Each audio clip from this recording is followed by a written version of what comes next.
Alicia encontró allí, fue pensada como una obra orientada al público infantil. Innovadora en sus años, fuente de inspiración para varias adaptaciones en el cine, el mundo de Alicia de Lewis Carroll nos ofrece un inagotable legado para abordar varias temáticas en el cine y la literatura. La percepción temporal, el juego de reflejos, los laberintos del lenguaje, son solo algunas de las maravillas que nos brinda el viaje por este personaje popular.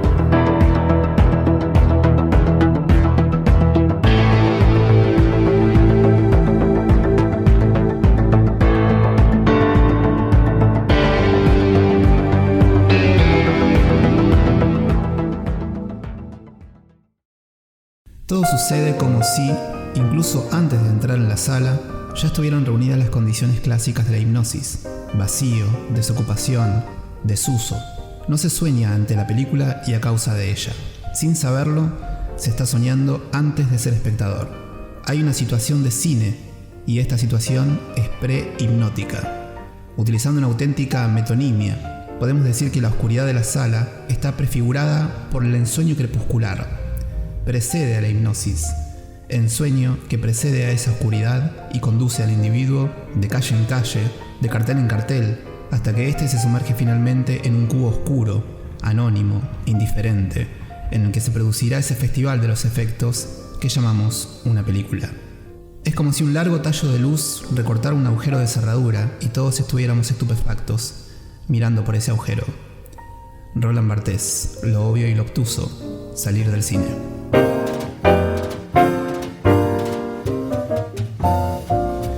O más bien adentrándonos en él, sumergiéndonos en la cueva del conejo, porque hoy vamos a hablar de la obra de Lewis Carroll y su relación con el cine. Para ser más precisos, vamos a hablar de Alicia en el País de las Maravillas y de A través del espejo y lo que Alicia encontró allí, y su relación, su vínculo, a veces más directo, a veces como producto de una lectura más arbitraria, con un conjunto de películas. Estas películas van desde adaptaciones que buscan hacer una representación más lineal, explícita de ambas novelas, pero sobre todo lo que nos interesa es hablar de aquellas películas en torno a las cuales se puede trazar una vinculación más tangencial, más indirecta, más caprichosa. Vamos a hablar de muchas películas, pero nos interesa sobre todo centrarnos en dos de ellas, que son por un lado Mulholland Drive de David Lynch y una de las más grandes películas de todos los tiempos, que es Valerie y su Semana de las Maravillas de Jaromir Gires.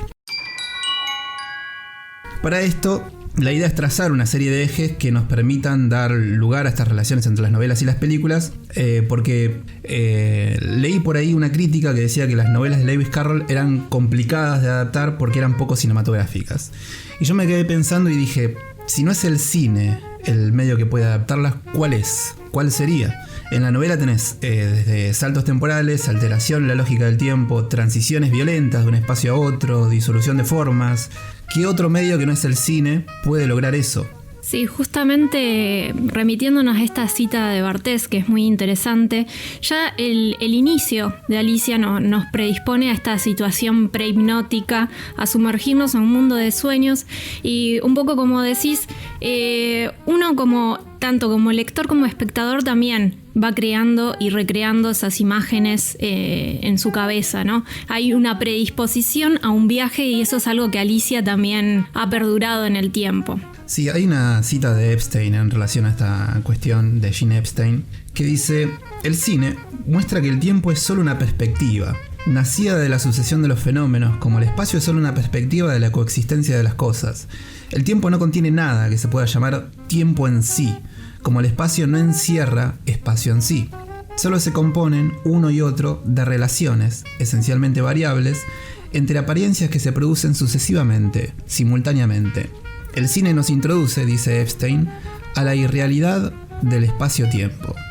En Alicia, en el País de las Maravillas, Alicia sigue al conejo blanco, cae por la cueva del conejo y se adentra en un mundo de fantasía en donde todo es posible.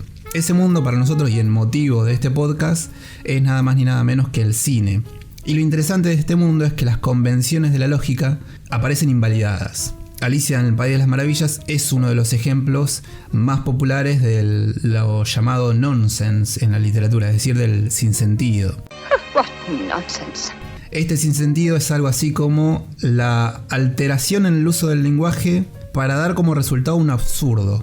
Es casi como moldear el uso de la palabra para dar como resultado no tanto un sinsentido, sino más bien un nuevo sentido. Jugar de alguna manera con el reverso de lo real o su reflejo invertido, podríamos decir casi distorsionado en el espejo, ¿no?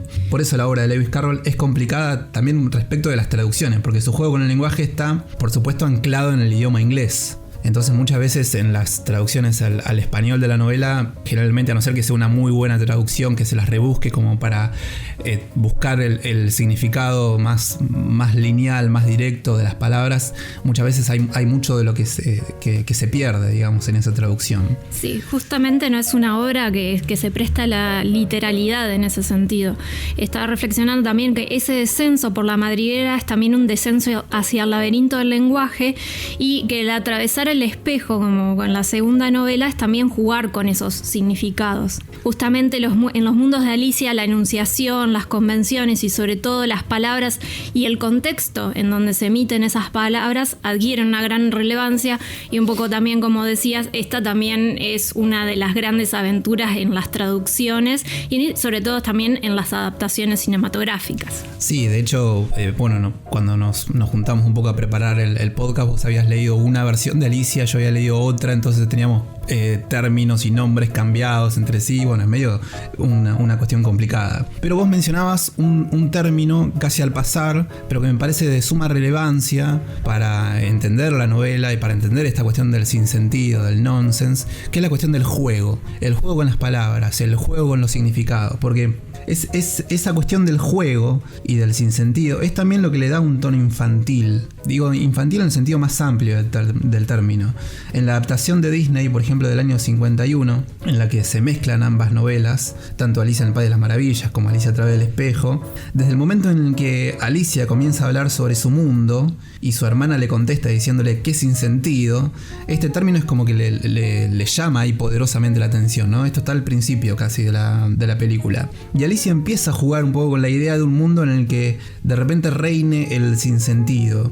Y Alicia va creando como su propio mundo en su cabeza basado en este término, en el término del sinsentido, y lo termina como definiendo de una forma como positiva. Dice, sinsentido, si tuviera un mundo creado por mí, todo sería un sinsentido, ¿no? Hablándole a la gatita. If I had a world of my own, everything would be nonsense. Nothing would be what it is, because everything would be what it isn't. And contrariwise, what it is, it wouldn't be. And what it wouldn't be, it would. You see? Sí, justamente Alicia, en cierta manera, a lo largo del viaje y a lo largo de los encuentros con los diferentes personajes pintorescos que tienen, digamos, en ambas novelas, es en cierta manera violentada por este juego que entabla con los personajes y pone en jaque, digamos, también sus propias ideas acerca del significado de las cosas, y un significado que ha aprendido quizás también, como es algo muy fuerte ahí en Alicia, a través de su educación.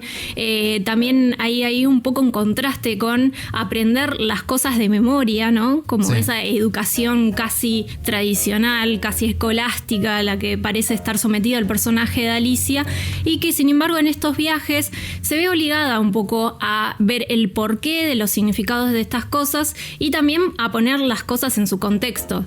Estos mundos recreados por Alicia también tienen sus propias reglas, y se trata un poco también de eso, de traspasar estas reglas, y por eso el personaje de Alicia es muy interesante. Sí, que después vamos a indagar un poco más en qué pasa, ¿no? A lo largo de este viaje.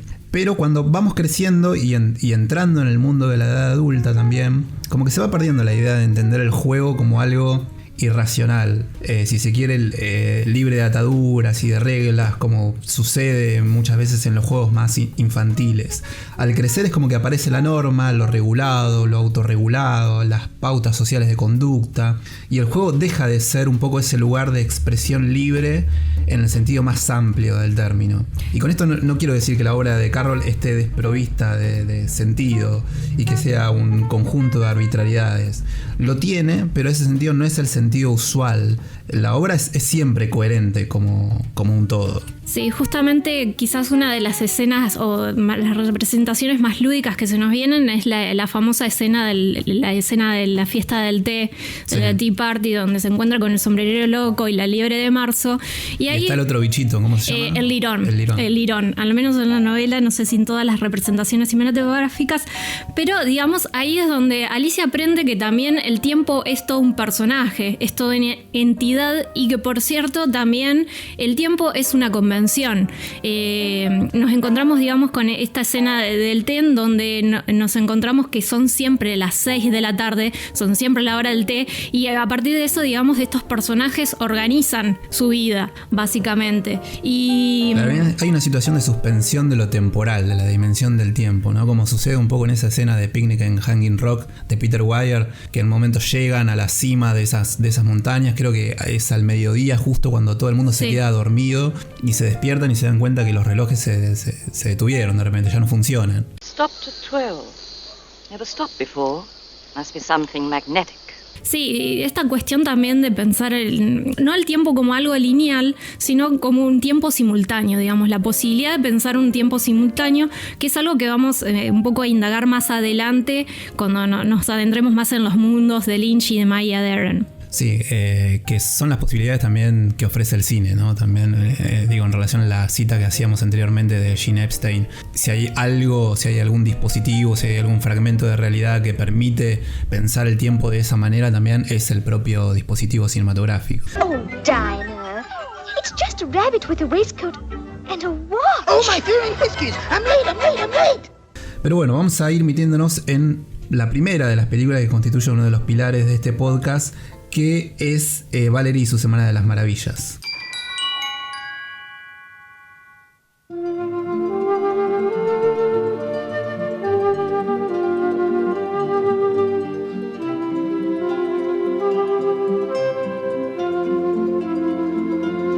Que es uno de los principales ejemplos del cine de la nueva ola checa, al cual ya le vamos a dedicar un podcast especial seguramente, que es una inmensa película y es también una suerte de fascinante cuento de hadas, ¿no? Que está basado en la novela también genial del año 1932, escrita por Vítězslav Nezval, que creo que no se consigue en español. Yo la leí en inglés, pero creo que no ha salido una edición en español de la novela, lamentablemente, y que está escrita en su adaptación por Esther Krumbachová, que es una de las principales figuras también de la nueva ola checa, que fue eterna colaboradora de Vera Chytilová, que de hecho trabajó haciendo el guión de Las Margaritas, de Frutos del Paraíso, trabajó también con Jan Nemec.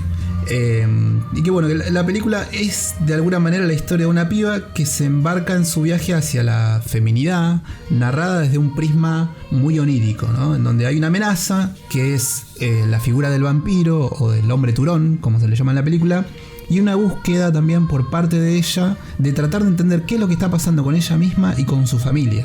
Como decía, todo desde el terreno de los sueños, porque este podcast es ciertamente un podcast sobre sueños. O sea, es imposible hablar de Alicia y no hablar de los sueños, y con ello también de la lógica de lo onírico, en donde justamente prima el nonsense, el sinsentido. Y yo creo que la de Valerie es la expresión también más auténtica de un sueño puesto en una película. O sea, desde el uso de la fotografía, la iluminación, el ritmo, los escenarios inconexos, etc. Si nos ponemos a pensar, la mayoría de las veces en los sueños no siempre abundan los detalles o todo tiene sentido, especialmente después de ponernos a intentar reconstruirlos cuando nos despertamos, que es como si se disolvieran, ¿viste? Al intentar apresarlos con las manos, es como que todo parece disolverse, y estamos ahí tratando de atrapar a ver cuáles son los últimos fragmentos de recuerdo que nos quedan en la memoria. Pero durante el sueño en sí, esto es diferente. Es como que la irrealidad de ese sueño se siente como una realidad genuina en algún punto, aunque produzca esa sensación de extrañamiento. Valerie y su Semana de las Maravillas funciona de la misma manera que un sueño en ese sentido. Hay escenas casi sin importancia en la trama que aparecen y desaparecen para volver a aparecer más adelante, casi como en la forma de un despertar de la memoria, que trata de recordar justamente los fragmentos que componen ese sueño. Aparecen también los problemas de la vaguedad, y la lógica de lo continuo también tiene lugar en la película. Los personajes desaparecen por razones que no se explican y luego reaparecen nuevamente de forma momentánea para después volver a desaparecer. Nada es como constante en la película, lo que hace también que sea difícil de precisar y de comprender y de definir. No sé, generalmente cuando hablamos de una película, por ejemplo, y la tenemos que contar, arrancamos diciendo la película empieza así, pasa esto, eventualmente pasa esto otro y se resuelve así. En este caso es como medio imposible proceder de esa manera, amparándonos en la búsqueda de un hilo narrativo, porque no está eso. Más bien, el sentido hay que buscarlo en lo simbólico muchas veces y en la construcción de las imágenes, que en esta película construye muchas imágenes de una enorme belleza plástica, de mucha pregnancia visual, que son imágenes de impacto, ¿no? Que de alguna manera te agarran y no te sueltan. Estoy pensando, por ejemplo, muy barrocas también, sí, muy barroca, con espacios muy cargados, sí, como en los sueños también. Como en los sueños, y hay una fotografía hermosa que se ampara en la primacía del blanco también, ¿no? Es como que hay mucho blanco en la fotografía, que no es algo que se suele usar en el cine. Generalmente se opta por la primacía de repente de colores como el rojo, ¿no? El amarillo, ahora está muy de moda el azul también. Pero no sé, me hace acordar a Blanco de Kieslowski, si se quiere, es un ejemplo como, por supuesto, con el cual se puede hacer mucha referencia, pero sí, justamente el blanco, digo, como un prisma de la pureza, que es un poco que sí, es algo que se pone eso, en jaque en la película también, ¿no? Sí, porque que entra en conflicto. Quizás digamos, también este mundo de fantasías de Valerie es en cierta manera también un escape de una realidad opresiva que sufre la protagonista, que es un ostracismo religioso marcado también dentro de su propia herencia familiar, ¿no? Y un poco ahí pensaba en una cita de Todorov cuando nos indica acerca de algunas particularidades de lo que sería un relato fantástico, que dice algo así, dice: en un mundo que es el nuestro, el que conocemos, sin diablos, sílfides ni vampiros, se produce un acontecimiento imposible de explicar por las leyes de ese mismo mundo familiar. El que percibe el acontecimiento debe optar por una de las dos soluciones posibles. O bien se trata de una ilusión de los sentidos, de un producto de la imaginación y las leyes del mundo siguen siendo lo que son, o bien el acontecimiento se produjo realmente, es parte integrante de la realidad, y entonces esta realidad está regida por leyes que desconocemos. O bien el diablo es una ilusión, un ser imaginario, o bien existe realmente, como los demás seres, con la diferencia de que rara vez se lo encuentra. Lo fantástico ocupa el tiempo de esa incertidumbre. En cuanto se elige una de las dos respuestas, se deja el terreno de lo fantástico para entrar en un género vecino, lo extraño o lo maravilloso. Lo fantástico es la vacilación experimentada por un ser que no conoce más que las leyes naturales frente a un acontecimiento aparentemente sobrenatural. Un poco remitiéndonos de nuevo a Valerie, digamos, y un poco trazando ahí un paralelo con el personaje de Alicia, nos sumerge, digamos, en esta cuestión del tiempo de la incertidumbre también como espectadores o en este caso también como lectores. Tenemos esta sensación de incertidumbre acerca de ver qué sería lo de definir los límites entre lo real, lo imaginario, darle entidad, digamos, a estas imágenes diabólicas, estos monstruos. Sí, de los que habla es la preocupación de Valerie también, claro, ¿no? Que muchas veces se pregunta y se interroga a sí misma: ¿esto es un sueño? ¿Está pasando realmente? Bueno, recordemos que ya está, digamos, implícito en el título, ¿no? Pero toda la historia transcurre a lo largo de una semana. Y en esos 7 días, Valerie está constantemente preguntándose a sí misma: bueno, ¿ya terminó el sueño? ¿Ha comenzado la realidad? ¿Dónde está esa barrera? Pero bueno, como decía anteriormente, todo aparece como difuso, ¿no? En la película. Y volviendo a esta cuestión de las escenas de pregnancia, por ejemplo, estaba pensando en la escena en la que ella está sentada leyendo la carta que le escribe Orlik, que es en principio una suerte de sirviente de la figura del vampiro, un personaje que, como todos los personajes de la película, tiene también una identidad difusa. Orlico. Una vez que hayas leído esta carta, destrúyela sin demora. El hombre con cara de turón se vengaría terriblemente de mí si la carta cayera en sus manos un día, incluso años después. Pero ¿y si incluso ahora estuviera actuando como su mero instrumento? ¿Y si yo fuera solo una trampa para atraparte? Aunque al escribir estas palabras estoy clavando un cuchillo en mi propio corazón, no puedo sino advertirte contra mí mismo, ya que realmente no sé lo que soy.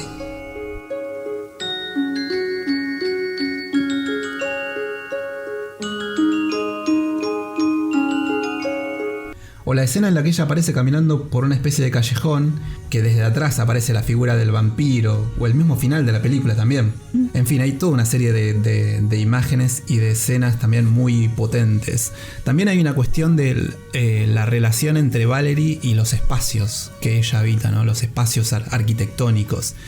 Muchas veces la cámara se ubica de manera tal que casi que la veamos a ella como una suerte de parte de una casa de muñecas, ¿no? También hay una intención del director por parte de ubicarla en esa situación de ella como un sujeto al que de repente le suceden toda una serie de cosas que le resultan incontrolables, ¿no? Como que ella no le puede ni dar explicación por un lado, ni tampoco las puede terminar de controlar del todo. Pero lo cierto es que el mundo de Valerie es un mundo de lo extraño también, donde, como decíamos, habitan los vampiros, las telarañas, hay criaturas que también cambian de forma, en donde hay una construcción gótica de un terror sugerido también, y en donde hay una presencia casi constante que lo inunda todo y que tiene que ver con el orden de lo sexual. La película es también, y creo yo también que sobre todas las cosas, es Valerie descubriendo la sexualidad, en la medida en que busca librarse también de la opresión encarnada en la figura de la abuela, que en la novela es descrita como un ojo que todo lo ve. Por ejemplo, ella cuando recibe la carta de Orlick es como que empieza a buscar espacios dentro de la casa donde ella vive que no estén bajo la tutela de la abuela. A ver, ¿dónde es que mi abuela no me ve? Bueno, voy a ir ahí y voy a leer la carta ahí. Valerie, laissez dire. Valerie.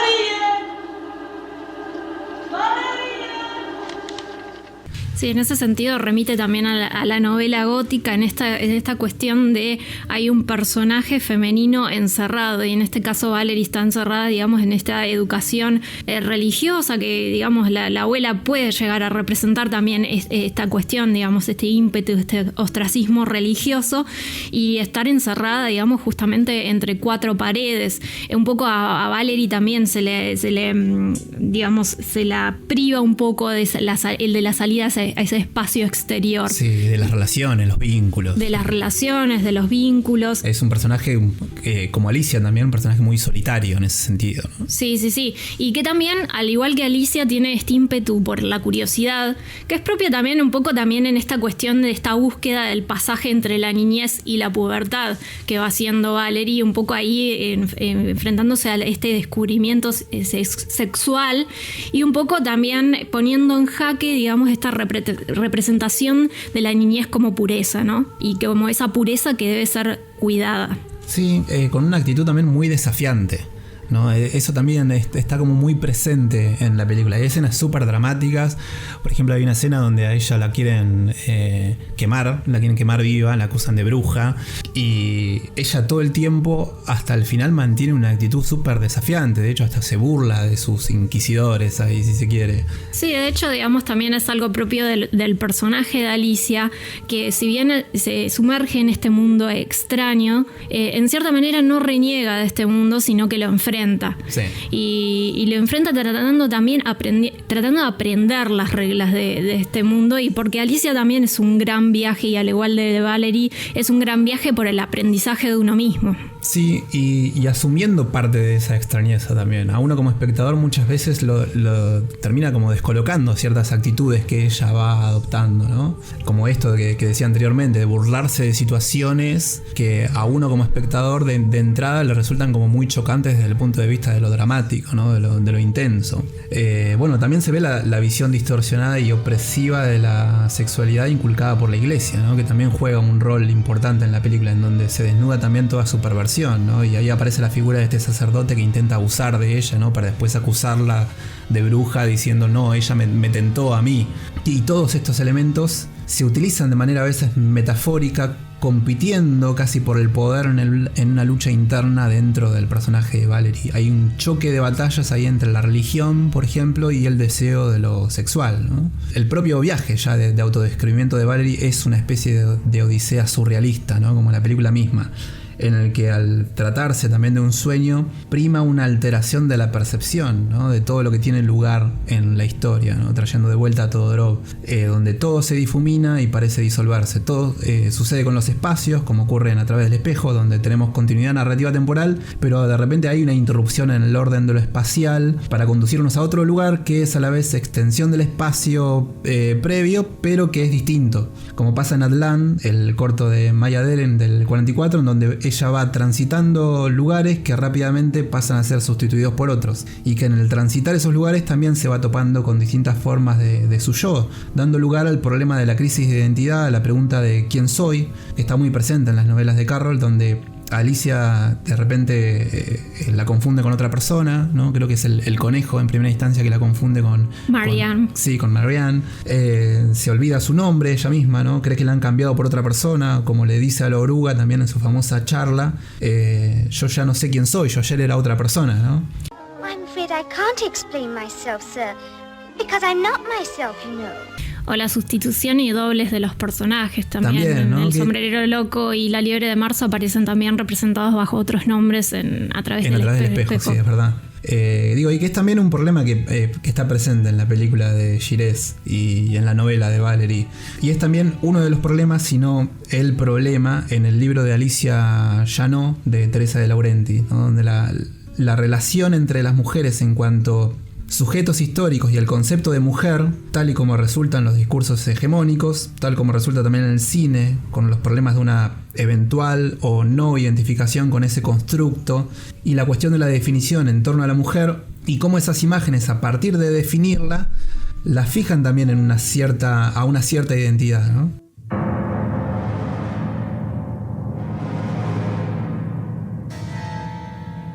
Debes haber experimentado muchas cosas, Orlick. Yo no conozco el mundo, ni siquiera me conozco a mí misma. Siempre estoy soñando despierta y a menudo no puedo diferenciar los sueños de la realidad, dice Valerie en la novela.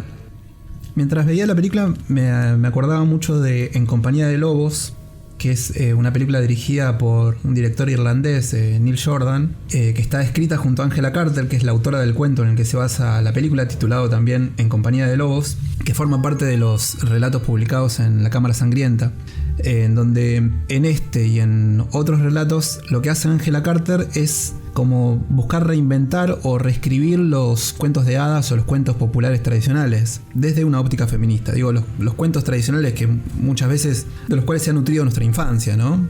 En este caso lo hace con la historia de Caperucita Roja. Y que sirven también como formas, digamos, también de nutrir ciertos mitos en torno a la feminidad también. Sí, totalmente. Por eso es una reversión. Es una reversión, y es una reversión directamente subversiva, ¿no? La que hace Angela Carter en este sentido. Y decía que esta película tiene algunos elementos similares con Valerie, porque la protagonista es una chica que se llama Rosalind, que arranca soñándose a sí misma habitando una aldea de un cuento de hadas, que ella acaba de tener también su primera menstruación, y en donde la protagonista es como que intenta interpretar en qué consiste la sexualidad. What big eyes you have. Oh, the better to see you, babe. They say seeing is believing, but I'd never swear to it. Una sexualidad que en su descubrimiento aparece siempre mediada por la figura de lo masculino, ¿no? Y que de alguna manera también el cuento y la película problematizan un poco esta cuestión, ¿no? Y que en la película y en el relato son la amenaza, ¿no? Los hombres son los lobos. De hecho, la película arranca con una secuencia en la cual ella sueña que su hermana mayor es perseguida y devorada por unos lobos. Este es un país despiadado, donde la juventud de los niños dura poco. No tienen juguetes para jugar, así que trabajan duro y maduran con rapidez. Pero esta niña tan bonita, la menor de su familia, llegó casi a destiempo y creció entre los mismos de su madre y de su abuela, quien le tejió el manto rojo que hoy muestra el aspecto aciago, aunque brillante, de la sangre sobre la nieve. Los pechos le han empezado a crecer. Su pelo es como pelusa, tan claro que casi no hace sombra en su pálida frente.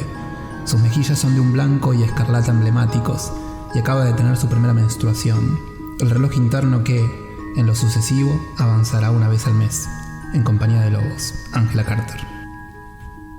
Justamente como refleja En compañía de lobos, Valerie y su Semana de Maravillas y, digamos, las novelas de Alicia y todas sus sucesivas adaptaciones, un poco también es una transición, un viaje por el aprendizaje, y está muy presente esta cuestión del pasaje de la niñez a la pubertad. También, digamos, en cierta manera como convenciones sociales.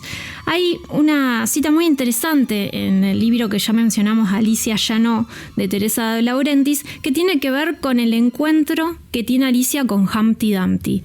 Digamos, Humpty Dumpty representado, digamos, como en cierta manera como esta imagen de lo que educa a Alicia, también de esta figura arrogante, de esta figura que se presenta ante ella con cierta violencia, arrojándole significados, ¿no? Porque Humpty Dumpty también se arroga de saber los significados de Jabberwocky, que vendría a ser como uno de los poemas sin sentido que tiene. Sí, la mayor expresión del nonsense. Esa mayor expresión del nonsense que se ve en Alicia. Y un poco esa cita dice algo así: como todos los amos, Humpty Dumpty es arrogante y grosero con Alicia. Le dice que es indistinguible de las demás y le intimida con la insinuación de que debería haber dejado de crecer a los 7 años. O sea, haber muerto o haber dejado de crecer antes de alcanzar la pubertad y la feminidad adulta. Sin embargo, ella se siente obligada a ser educada como le han enseñado e intenta entablar una conversación, ignorante de que él toma sus sencillas preguntas por acertijos, pero acertijos para los cuales él posee todas las respuestas, pues precisamente la conversación, el habla y el lenguaje es el terreno que ejercita su dominio. Digo, hay también, digamos, una reinterpretación de esta figura de Humpty Dumpty en cierta manera que tiene que ver, digamos, con esta cuestión de qué lugar ocupan estas niñas, ¿no? en todo este aprendizaje, como sujetos pasivos del aprendizaje, y un poco lo que nos enseña Alicia y estas reversiones también de estos cuentos fantásticos, un poco tiene que ver con rescatar la actitud de curiosidad bastante beligerante, si se quiere, que llega a esto, digamos, como dice el libro de Teresa de Laurentiis, llega a la caída de Humpty Dumpty, llega a la caída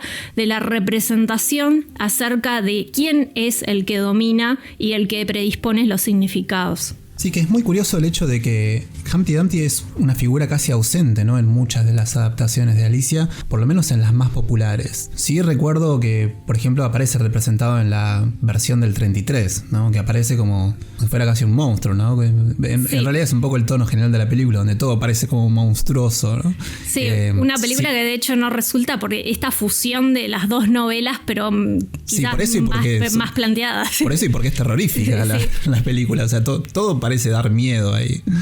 No, pero sí, es muy interesante lo que decís. Y estaba pensando en Alicia de Svan Meyer también, ¿no? Donde si hay un personaje o una encarnación de Alicia que resulta verdaderamente desafiante, me parece que es esa Alicia, ¿no? Sí, justamente por esta cuestión, volviendo nuevamente a Teresa de Laurentiis, que ella nos plantea que Alicia también es un viaje acerca de los laberintos del lenguaje, ¿no? Y Alicia de Svan Meyer, que es la adaptación que hace Svan Meyer en 1988, adaptación stop motion, planteada desde otro punto de vista, que explora un poco la figura de Alicia, enfatizando esta dimensión de la persistencia en un mundo extraño y cómo ella se revela, en cierta manera, hacia el final, contra la escena del juicio. La escena del juicio y, digamos, no aceptando el veredicto que le dan los demás. Hay una reinterpretación que hace mucho énfasis también en esta cuestión de la rebeldía, si se quiere, de Alicia, que podemos enganchar un poco también con esto que mencionabas de esta actitud de Valerie, ¿no? De burlarse de esta quema de brujas, ¿no? Digamos, de esta cacería. Bueno, y también la Alicia de Svan Meyer, Valerie y su Semana de las Maravillas, En compañía de lobos, son películas muy densas desde lo simbólico, ¿no? La mayoría de ellas construye imágenes cargadas de una densidad simbólica bastante fuerte, en donde la disolución del sentido de lo lineal, ¿no? Muchas veces esta cuestión de la construcción de imágenes o de planos con significados unívocos termina también multiplicando de alguna manera los significados de las interpretaciones muchas veces sobre esas mismas imágenes. Justamente, bueno, la Alicia de Svan Meyer un poco tiene esta introducción o este preludio a los Svan Meyer, un manifiesto surrealista que dice algo así como que para ver hay que cerrar los ojos, nos advierte esa Alicia, y en cierta manera este cerrar los ojos también es soñar.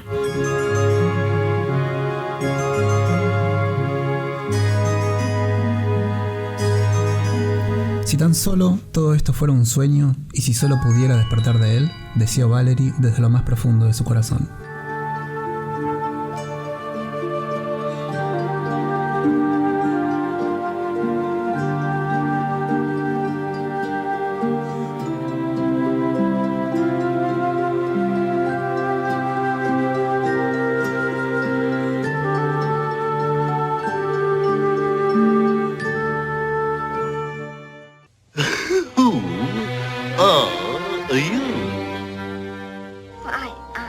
I hardly know, sir.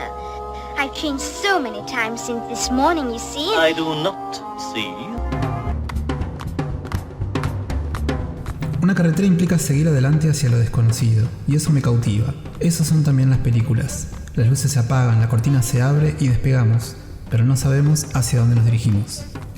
Y acá llegamos justamente a otro de los ejes centrales que nos plantea las novelas de Alicia y que ha sido abordado ampliamente por el cine de David Lynch, que tiene que ver en torno a la identidad, ¿no?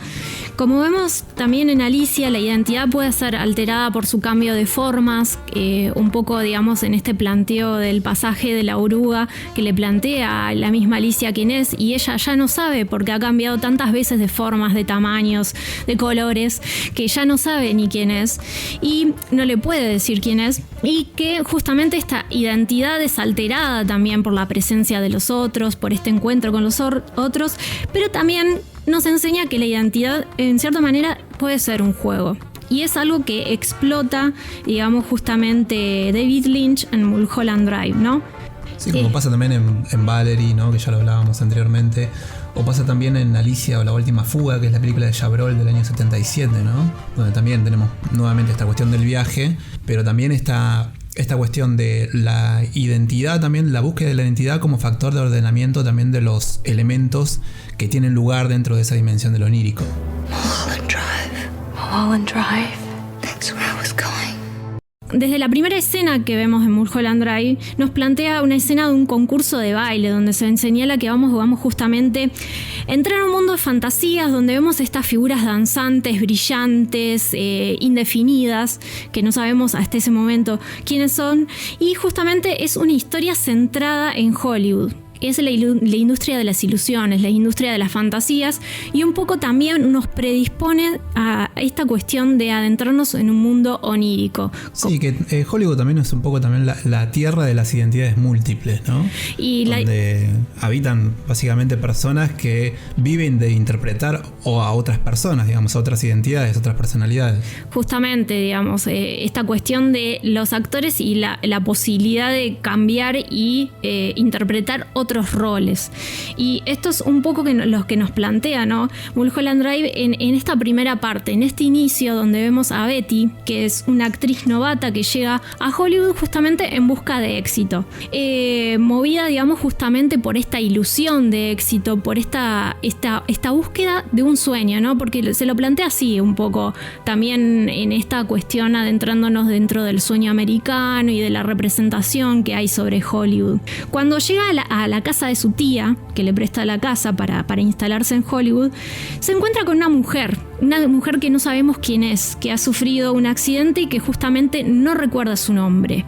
El nombre también, digamos, acá dándole una entidad, digamos, justamente casi cosificable, ¿no? Como parangón de la identidad de alguien, el nombre. Claro, y que se termina inventando ella un nombre a partir de un cartel que ella ve reflejado en un espejo, que es el cartel de la película Gilda, que está interpretado por Rita Hayworth, justamente. Claro, justamente. Y a partir de ahí se la nombra Rita, porque parece ser que no puede haber un vacío significante de un nombre. Pero digo, más allá de eso, lo que plantea interesante también Lynch es esta cuestión con el laberinto del lenguaje y con esta transposición y este juego con los nombres, que es algo que ha utilizado varias veces en varias de sus películas y de la serie, por ejemplo, también en Twin Peaks. Sí, que está esta cuestión de actores que interpretan distintos personajes, ¿no? Que asumen de identidades múltiples, ¿no? De alguna manera, como pasa un poco con el personaje de la abuela en Valerie, ¿no? Que interpreta 3 papeles distintos. Sí,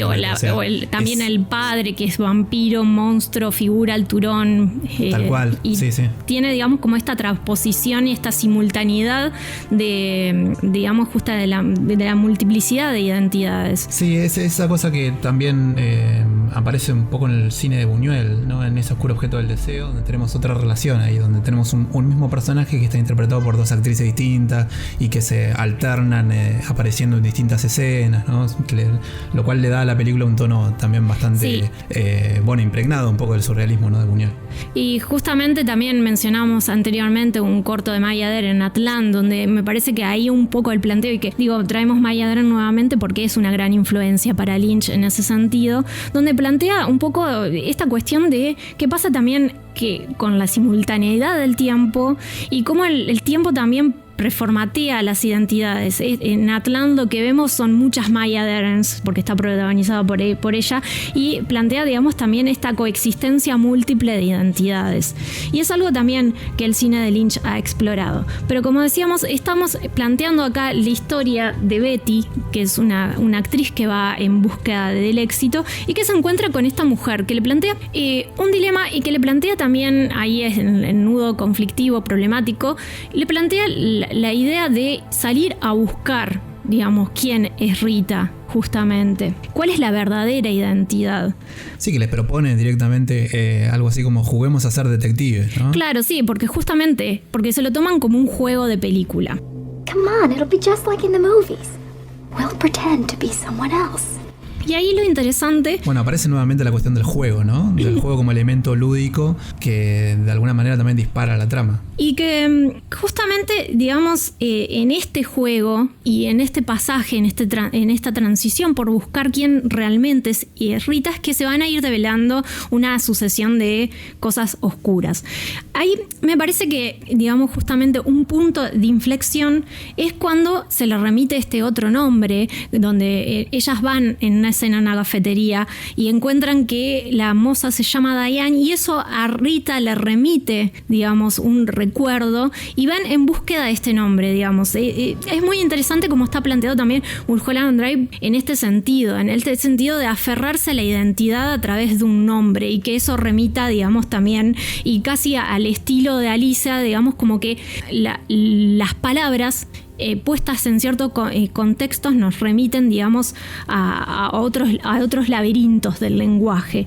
Y en ese sentido es muy interesante. Pero hay una escena puntual en donde se emprenden esta búsqueda estatal, Diane, y llegan a un complejo de apartamentos en donde se adentran en el departamento de Diane para averiguar si realmente es Rita o no es Rita. Y es donde esta escena donde hay un plano y donde ya se empieza, digamos, a oscurecer el tono de la película, y es donde el punto de inflexión donde encuentran un cadáver. Y a partir de ahí, digamos, esta ilusión, este juego que se habían planteado como una especie de juego de detectives, en este tono misterioso que venía sosteniendo la película, donde vemos que la figura de Betty venía transicionando también una serie de éxitos, ¿no? Porque llegaba recientemente a Hollywood y ya le habían asignado su primer papel, digamos, este manejo que también tiene Lynch de los colores brillantes, de su representación de Betty como eso, digamos, justamente con cierta pureza, con cierta elegancia, con cierto glamour, y que, digamos, tiene este punto de inflexión donde encuentran este cadáver, y ahí la película pasa, digamos, justamente de un tono más juguetón a un tono que ya nos sumerge a una pesadilla, que un poco es algo que en cierta manera le sucede a Alicia, ¿no? Alicia se adentra en este mundo de sueños, de fantasías, pero que también en ciertos puntos de contacto se torna una pesadilla para ella. Y ahí es donde justamente el tono de la película cambia totalmente y se rompe en cierta manera la ilusión. Bien, que justo después de eso está la escena del bar silencio, también, ¿no? El del teatro del silencio. Claro. Que es una de las escenas también más memorables del cine de David Lynch. David Lynch es un gran creador de escena, ¿no? De esas escenas también de muchísima pregnancia que no te abandonan. Y esa es justamente una de esas escenas donde él procede a hacer algo que también va a reiterar, por ejemplo, en Inland Empire, que también lo hace dentro de la misma Mulholland Drive, que es la de exponerte abiertamente el artificio. sentido. It is an illusion. Es como si te dijeran, mira que esto es una mentira, esto es una ficción, y sin embargo uno termina entrando igual a ese mecanismo. Uno termina como dejándose llevar, olvidando esa exposición y adentrándose a ese juego metaficcional que termina construyendo, ¿no? La escena arranca diciendo directamente, esto es una mentira, acá no hay banda, y aparece un trompetista tocando la trompeta.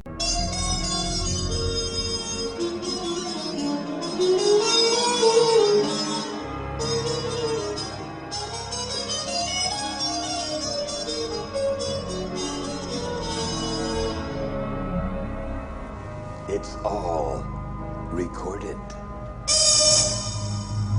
Y de repente el trompetista se cae, deja de tocar, no hay banda, la música y hay sigue música. sonando, no hay banda y hay música, y aparece este personaje de la cantante, ¿no? De Rebeca del Río cantando Rebeca esta del canción Río. hermosa. Sí, que Pero- es una versión de un tema de Roy Orbison. Sí, y justamente, digamos, como decís vos, en esta escena lo que hace David Lynch es develar este teatro de la ilusión que también es el cine, en cierta manera. Y que en ese pasaje es Rita la que conduce a Betty a mirar, esto es una ilusión. En cierta manera también tu vida es una ilusión, tu identidad es una ilusión, tus sueños. Y es muy interesante cómo a partir de ahí también se debe, vos decís, esta cuestión devela el carácter, si se quiere, de develación del dispositivo cinematográfico, el carácter espectral también del cine, que es algo que abordamos en un podcast anterior. En el de vampirismo, justamente. En el de vampirismo. Y digo, acá todo es una ilusión y todo se puede romper, como en los finales de Alicia. La identidad es una ilusión y puede cambiar, como digamos en Alicia a través del espejo, donde Alicia, casi la escena final es Alicia siendo reina, y ahí me parece que hay un paralelismo interesante con esta cuestión de cómo inicia David Lynch la película, como Betty ganadora de un concurso de baile, digamos, Betty ganadora de un concurso de baile, Alicia reina, digamos, empoderamiento. Ganadora de la partida de ajedrez. Ganadora de la partida de ajedrez, y cómo esta ilusión se puede romper o cambiar, o este sueño se termina también, como en la primera novela de Alicia, donde ahí también ahí se rompe, digamos, también la ilusión de Alicia como una niña, y en cierta manera el personaje de Betty, que después viene en Diane, en cierta manera también es el sueño de una niña. La diferencia es que en Alicia, en el País de las Maravillas, Alicia lo que hace es, en un momento, interrumpir esa pesadilla, enfrentar esa pesadilla, y en ese momento dice algo así como, cuando se encuentra perseguida, ¿no?, por la reina y por sus súbditos, que son estas cartas, dice, pero si ustedes no son más que cartas, ¿no? Y es como que tira las cartas y ahí termina el sueño, ¿no? Que es un poco algo parecido a lo que hace el personaje de Nancy en Pesadilla en Elm Street de Wes Craven, ¿no? Claro. Que lo termina enfrentando a Freddy y le dice, si vos no sos más que un sueño. It's too late, Kruger. I know the secret now. This is just a dream. You're not alive. This whole thing is just a dream.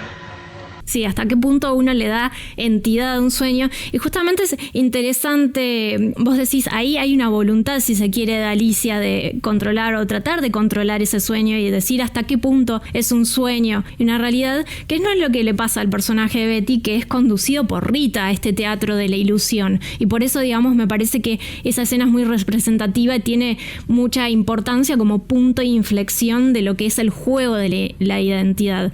O sea, es un juego, pero digamos, en cierta manera parece ser que no podemos vivir de este teatro de ilusiones tampoco.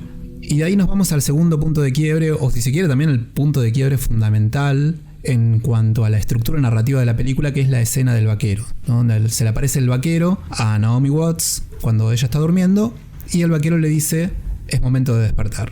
Sí, y es genial porque, digamos, es que hace una segunda aparición, digamos, como estos personajes que plantea David Lynch como mensajeros, ¿no?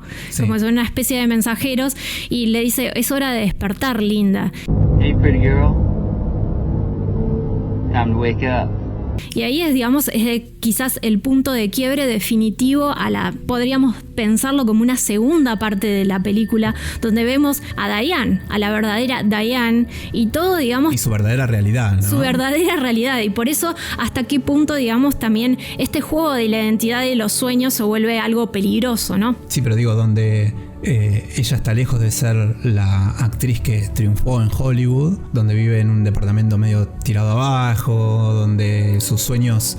Está dejada, digamos. Está dejada, donde sus sueños no se cumplieron. Ella fue a Hollywood con una esperanza, con un sueño, y terminó fracasando. Donde la chica de la que ella está enamorada, en realidad, se terminó yendo con un director. Y que ella triunfa, es que la verdadera Camila es la que triunfa. Camila es el verdadero personaje que logra triunfar y abrirse camino dentro del terreno de Hollywood, ¿no? Que la película de alguna manera también me recuerda un poco a Sunset Boulevard de Billy Wilder, que hay algunas referencias que introdujo Lynch ahí en la película, ¿no? Donde tenemos este personaje que de alguna manera no pudo sobrevivir a los cambios que hubo dentro de la industria hollywoodense y no pudo adaptarse en ese pasaje del cine mudo al cine sonoro, y que se encuentra anclada en el tiempo, y un poco para preservarse también a sí misma, ha construido todo un mundo ilusorio en su propia mansión, donde ella vive encerrada, mirando sus propias películas una y otra vez y rodeada de sus propios retratos, ¿no? Casi como tratando de suspender el tiempo, ¿no? Se vio un poco esa realidad también al estilo La fiesta loca del té en Alicia en el País de las Maravillas, donde el tiempo ha quedado suspendido y ella es todavía una gran actriz de Hollywood, y donde los personajes que la rodean y que la van a empezar a rodear cada vez más también buscan nutrir esta fantasía, nutrir esta realidad ficticia que ella de alguna manera trata de sostener. Hay una escena que es muy emblemática en este sentido, en la cual el guionista, que es el personaje que va narrando la película en voz en off, refiriéndose a el personaje que está interpretado por Gloria Swanson, dice: yo no discutía con ella, no se le grita a un sonámbulo, se puede caer y quebrarse el cuello. Ella seguía caminando dormida, las vertiginosas alturas de una carrera perdida. Claro, no la despierten del sueño. No la despierten del sueño. De hecho, bueno, el final de la película, que es uno de los finales más grandiosos, digamos, de la historia del cine, refuerza muchísimo esa cuestión, ¿no? Sí, ahí hay un paralelismo también le veo ahí un tufillo de esa trama, digamos, con Whatever Happened to Baby Jane, esta película de Robert Aldrich, protagonizada por Bette Davis, donde Bette Davis interpreta, digamos, a lo que fue alguna vez Baby Jane. Baby Jane era una pequeña que había triunfado en cierta manera en Hollywood, en la industria musical, y que queda relegada en el tiempo, y un poco, digamos, también se ve obligada a recrear por fuera, digamos, de su propia realidad, donde ella vive encerrada en una mansión con su hermana que está paralizada, que también, digamos, fue una actriz exitosa en Hollywood, y en cierta manera ella se envuelve de nuevamente en tratar de recrear su fantasía de lo que fue alguna vez, poniéndose sus vestidos, recreando sus números musicales, consiguiendo, digamos, también a un personaje, un músico que también le mantiene un poco esa ilusión acerca de lo que fue. En realidad, digamos, ahí lo que la película en cierta manera devela es que Baby Jane ya nadie la recuerda, y quizás también ese es un poco el miedo dentro de esta industria de Hollywood, el miedo a quedar relegado en el olvido, ¿no? Y esto me parece muy, muy interesante como está laburado en esa película del Robert Aldrich.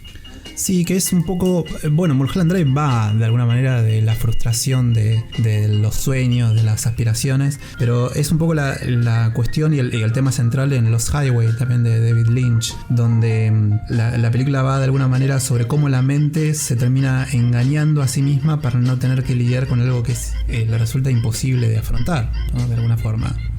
En Mulholland Drive es muy interesante cómo se puede ver toda la primera mitad de la película, o los 2/3 de la película, la parte que podríamos englobar dentro del terreno más de lo onírico, la parte del sueño propiamente dicha, con Alicia a través del espejo, donde lo que es la Tierra de las Maravillas en la primera novela es la Tierra del Espejo en la segunda, donde vemos un mundo espejado, donde el tiempo corre al revés, donde hay escenas, fragmentos donde Alicia, por ejemplo, para acercarse a un personaje, en vez de aproximarse físicamente a ese personaje o a ese objeto, lo que tiene que hacer es alejarse, es decir, hay una lógica invertida. y donde todo funciona a la inversa, ¿no? Comparado con el mundo de lo real. Es un mundo invertido, ¿no? Donde en el caso de Mulholland Drive podemos ver, por un lado, la realidad, la realidad cruda de un personaje que ha fracasado, ¿no? Que no ha podido cumplir sus metas, sus aspiraciones, sus sueños, que no puede estar con la chica con la que quiere estar, versus esa realidad invertida donde ella va a Hollywood, triunfa, le va bien, inmediatamente consigue un papel, está con la chica que le gusta, etcétera, etcétera. Sí, que también, digamos, comparándolo nuevamente con Alicia, hay también esta cuestión de la transposición de los personajes que veníamos un poco recreando con Valerie, con Alicia, como a través del espejo también está el sombrerero loco y la liebre de marzo, pero con otros, digamos, con otros nombres. Y ahí nuevamente volvemos a esta cuestión de, bueno, vamos a inventarnos una nueva identidad a través de un nuevo nombre. Y eso es muy, muy interesante, como está también abordado en el cine de Lynch. Got my load, conduct done hollered all aboard.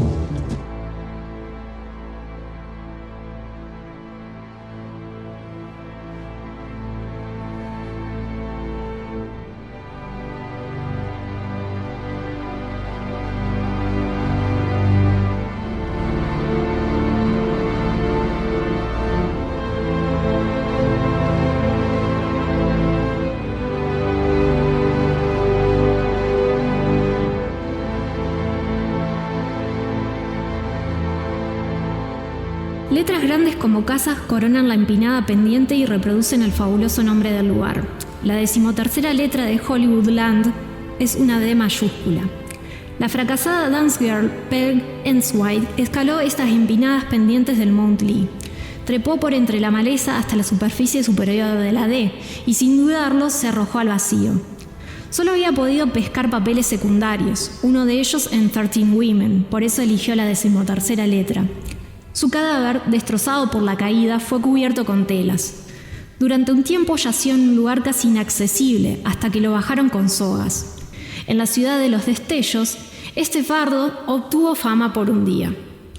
Se llama 13ª letra de Alexander Kluge y está incluido en las 120 historias del cine.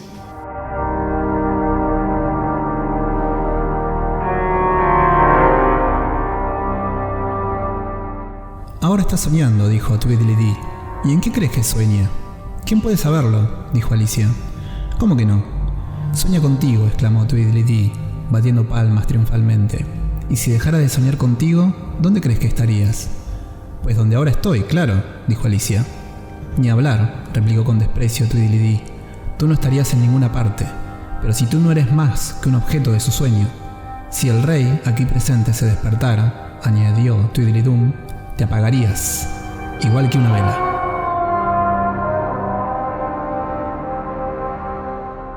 We're like the dreamer who dreams and then lives inside the dream. We are like the dreamer who dreams and then lives inside the dream. I told her I understood, and then she said,